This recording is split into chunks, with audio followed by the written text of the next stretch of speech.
Saya Muhammad Saldi dari kelas 9C Sistem Informasi NIM 10906058. Saya berasal dari kelas 9C Sistem Informasi Fakultas Rekayasa Industri. Saya akan mempresentasikan tugas besar agama bertemakan hidup mulia dan manusia. Assalamualaikum warahmatullahi wabarakatuh. Alhamdulillahirrabbilalamin. Wassalatu ala asyrafil anbiya wal mursalin wa sayyidina Muhammadin wa ala alihi wa sahbihi ajma'in, amma ba'd. Puji syukur kehadirat Allah Subhanahu wa taala yang telah melimpahkan nikmat iman, nikmat Islam kepada kita semua. Sholawat serta salam semoga senantiasa tercurah kepada junjungan kita Nabi Muhammad SAW serta keluarga, sahabat, pengikutnya hingga akhir zaman. Hadirin yang dirahmati Allah, pada kesempatan kali ini mari kita merenungkan sebuah moto agung yang sering diagungkan oleh para pejuang dan pecinta akhirat, yaitu hidup mulia atau mati syahid, iskariman aw mujsahidan. Sebuah cita-cita yang menunjukkan ketinggian jiwa seorang muslim.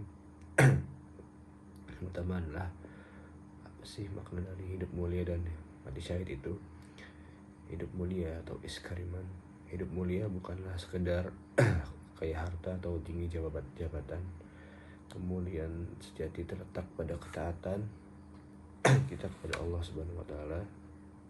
Hidup mulia yang berarti menjalani hidup sesuai syariat agama Islam dengan penuh kehormatan dan integritas, menjaga pribadi yang bermanfaat bagi agama, keluarga, teman dan sesama, teguh memegang kebenaran atau al-haq meskipun harus menghadapi ketantangan dan cobaan. Sebagaimana Rasulullah SAW bersabda kepada Umar bin Khattab, pakailah pakaian yang baru, hiduplah dengan terpuji, dan matilah syahid. Hadis riwayat Ibnu Majah disahihkan oleh Al-Albani. Ini menunjukkan bahwa menjadi pribadi yang terpuji selama hidup adalah bagian dari kemuliaan yang dicintai oleh Allah Subhanahu wa taala dan Rasulnya. Dan kita harus selalu berjuang untuk menjadi hamba yang senantiasa beramal soleh. Yang kedua adalah mati syahid, mati syahidan. Syahidan adalah puncak kemuliaan, yaitu gugur di jalan Allah Subhanahu wa taala. Mati syahid itu terbatas pada pertempuran, tapi juga mencakup mereka yang meninggal dalam kondisi mulia yang lain, seperti terbunuh karena mempertahankan harta,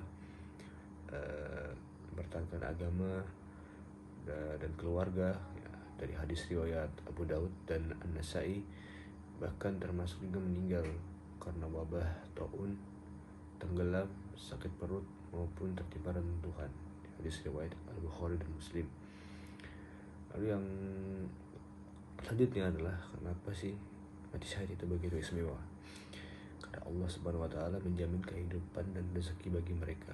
Allah berfirman, "Wala tahsabannal ladzina qutilu fi sabilillahi amwat bal ahya'un inda rabbihim yurzaqun." Yang artinya adalah, janganlah kamu mengira bahwa orang-orang yang berjalan Allah itu mati, bahkan mereka itu hidup di sisi Tuhannya dengan mendapat rezeki. Quran Surat Al-Imran 169. Ayat ini memberikan keyakinan dan motivasi bahwa pengorbanan di jalan kebenaran tidak akan sia-sia. Mereka akan hidup mulia di sisi Allah. Lalu ada juga korelasi, ya, tentang hidup mulia dan mati syahid. Hidup mulia adalah jembatan menuju mati syahid. Kita tidak bisa berharap mati syahid sementara di dunia kita hidup dalam kemaksiatan dan kehinaan. Untuk meraih syahid, kita harus lebih dulu mengupayakan hidup yang mulia. Hidup yang mulia terdiri dari yang meningkatkan iman, ikhlas dalam beribadah, berjuang dalam menegakkan kebenaran, menjauhi perbuatan dosa, dan lain-lain. Itu adalah salah satu upaya untuk meraih kemuliaan syahid. Hadirin yang berbahagia, marilah kita hidup di sini sebagai ladang untuk mencari amal baik, meraih dua kebaikan, hidup di dunia dalam keadaan mulia iman dan amal, dan kembali ke sisinya sebagai syuhada atau dalam keadaan husnul khotimah. Semoga Allah Subhanahu wa taala senantiasa membimbing kita. Dan tugas agama dari saya. Mohon maaf apabila ada salah kata. Assalamualaikum warahmatullahi wabarakatuh.